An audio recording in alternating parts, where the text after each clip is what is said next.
This is the Hidden Killers podcast with Tony Bruschi.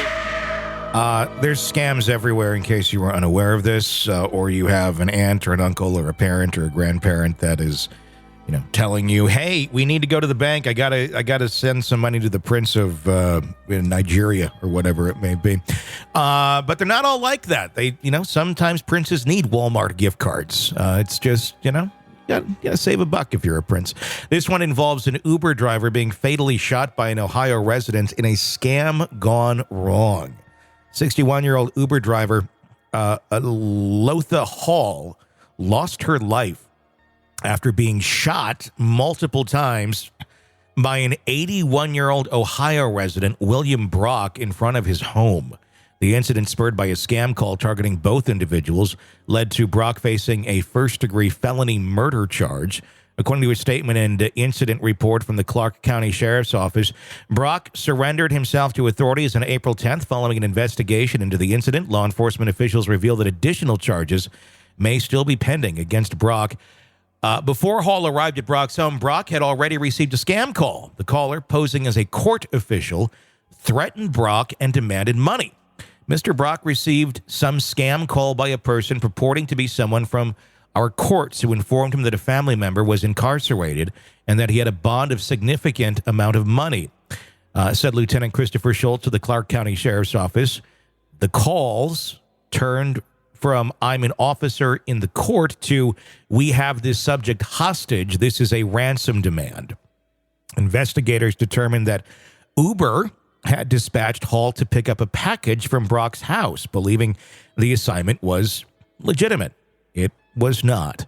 The same scam caller had also targeted Brock earlier that morning, falsely pressuring him for money in a scheme involving a purportedly incarcerated relative. The incident stated that Mr. or Miss Hall, unfamiliar with the circumstances which had occurred, arrived and made contact with Mr. Brock.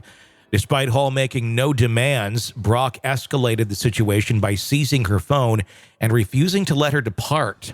The encounter spiraled into violence, and Brock shot Hall multiple times during a struggle near her vehicle. Only after the shooting did Brock call 911, claiming he'd been receiving threatening calls throughout the morning. During the 911 call, Brock admitted to shooting Hall, initially claiming he aimed for her leg and shoulder. However, investigators later revealed that Hall had sustained 3 gunshot wounds, while Brock himself suffered injuries to his ear and head during the altercation. In response to the incident, the Clark County Sheriff's Office launched an investigation into the proliferation of scam calls targeting Ohio residents and urged extreme caution, particularly among senior citizens. As legal proceedings unfold, Brock's attorney is yet to state the case. Court records indicate Brock could face up to 15 years in prison after posting a $200,000 bond. He was released from custody pending his next hearing, scheduled for April 22nd. It's just horrible all around. It's horrible. Because, This, not exact situation, but it happened to my mother. And my mom, it was very strange. She was so defensive. She 100% believed that my nephew, a lawyer, was on the phone with her, supposedly. My nephew had been arrested and was in jail because he hit this pregnant woman and needed money, or he was going to go away for a long time.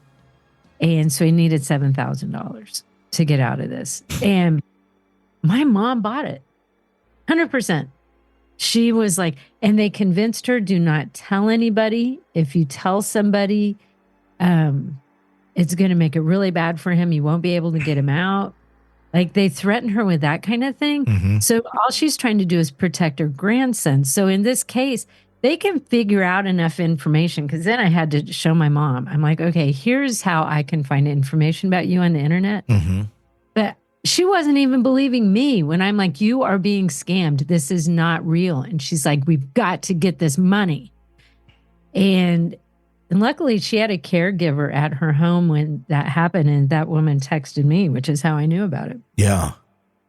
And they just... And it gets worse and worse and worse as it goes on. And they keep calling you back and calling you back. And I had another friend, her mother-in-law fell for it. And they had her meet them on a street corner, like down by the courthouse or someplace. because her son had gotten arrested and he was in jail. She's down there with thousands of dollars waiting for these people. And I don't remember if they got the money. I kind of think they did. Yeah. Or if they were able to get her in time before she gave him the money. But that's how these people do this shit. And what's really surprising is that normally they have runners in that city. That's what they're doing, is they're going to meet them here to get that and to get these gift cards or cash or whatever it is. But they used Uber. So this woman gets a legit Uber assignment. She's just going to pick up a package. Yeah. And the guy thinks she's in on it. And he's 81 years old. Yep. So, yeah, I mean, it's just, should this guy go away for 15 years? Probably not. I mean, should he have just shot a person on his doors? No, he shouldn't have. But if he felt, I mean, he thought he was really, doing the right thing here and getting rid of this scammer that, had threatened him and had somebody held hostage. Yeah.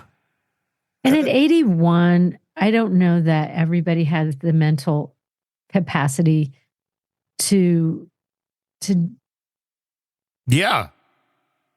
Not everybody is there at that age, You know what? If you're going to come after me from the courthouse, then you better come after me. Yeah.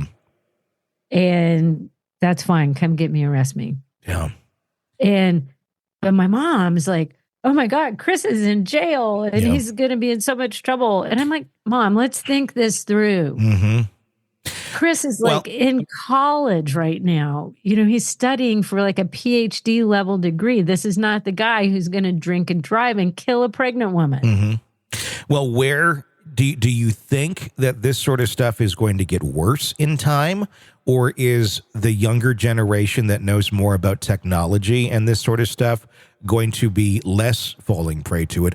Or, as we all were talking about in another episode, more prey to it because people believe crazy shit that they see online, that are young people. I know many young people that fully believe Tom Hanks is having like 32-ounce big gulps of baby's blood and shit like that. And it's like, what the fuck is wrong with you? How on earth do you think this is a thing? And I saw this TikTok where it's like, look at the source.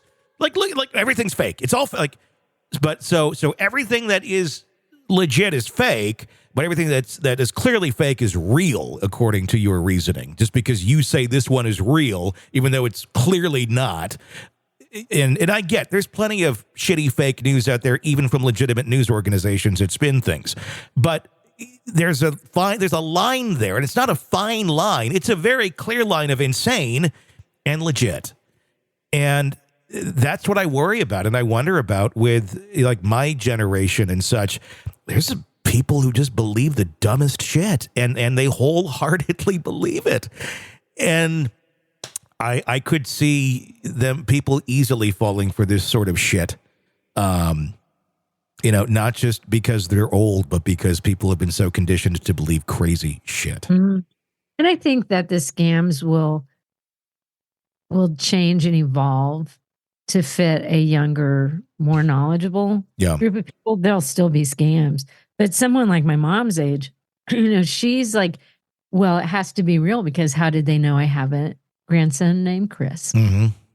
And so I'm like, well, let's just Google you. Mm-hmm. And I'm like, so I on my phone, I look up her name. I'm like, okay, is that your cell number? She goes, yeah. I go, okay, that was pretty quick. We found that in 30 seconds. And then people related to you. Look, Chris. And she's like, that's on the internet? Yeah. That's how they find you, Mom. Mm-hmm.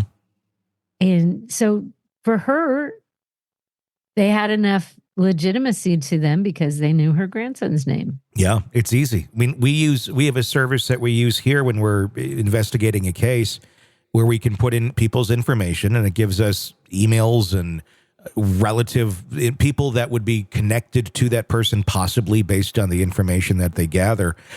We use it just for investigating cases, but scammers could easily use that for, absolutely bad things too. And it's scary, the amount of information that some of these services have. It really is. Because when I tried it for the first time, I'm like, I'm going to try myself. Like, what comes up? And it's got like email addresses I don't even remember having, or like I do kind of, but it was like 20 some years ago, and all sorts of shit. And then like relations, all sorts of stuff that really gets in there. And there's plenty of inaccurate information out there too, but it's enough where you can convince somebody, especially if they're older, or just really gullible, that, oh yeah, you're legit because you know all this information. How else would you know it? There's a lot of ways. There's a lot of ways people know anything and everything about you. It's not that hard. That's why you got to be vigilant. I do think with younger people, the scam has to evolve because, let's face it, nobody answers the phone. If it's a call they don't know. Yeah. It's like, I do it all the time. I'm like, I have no idea who that was. Then if I have somebody telling, like they have secret information about me, I'm like, oh, bullshit. Yeah. That I would do that, but not my mom. Nope. If they left a message and they sound like they're from another country, which frequently they do. Like, I don't get how people fall for that. And I've heard this similar thing with immigrants, that they're being threatened by getting their status taken away. Like, we're going to kick you out of the country if you don't pay. I heard about a couple that they scammed both of them, and they wiped out their entire bank account at $30,000. Yeah. I mean, if somebody views something as a weakness and that it'll threaten your core, that's what they're going to go after. And it's scary out there. You got to be vigilant and understand fact from falsehoods. And that seems to be a very gray line for too many. Want to listen ad-free? Want advanced access to all of our interviews before anyone else? Become a True Crime Today Premium Plus subscriber on Apple Podcasts. You get every episode commercial-free. So you can binge on true crime until you can binge no more. Search True Crime Today Premium Plus on Apple Podcasts now, or go to our podcast page and sign up now. More of the Hidden Killers podcast next.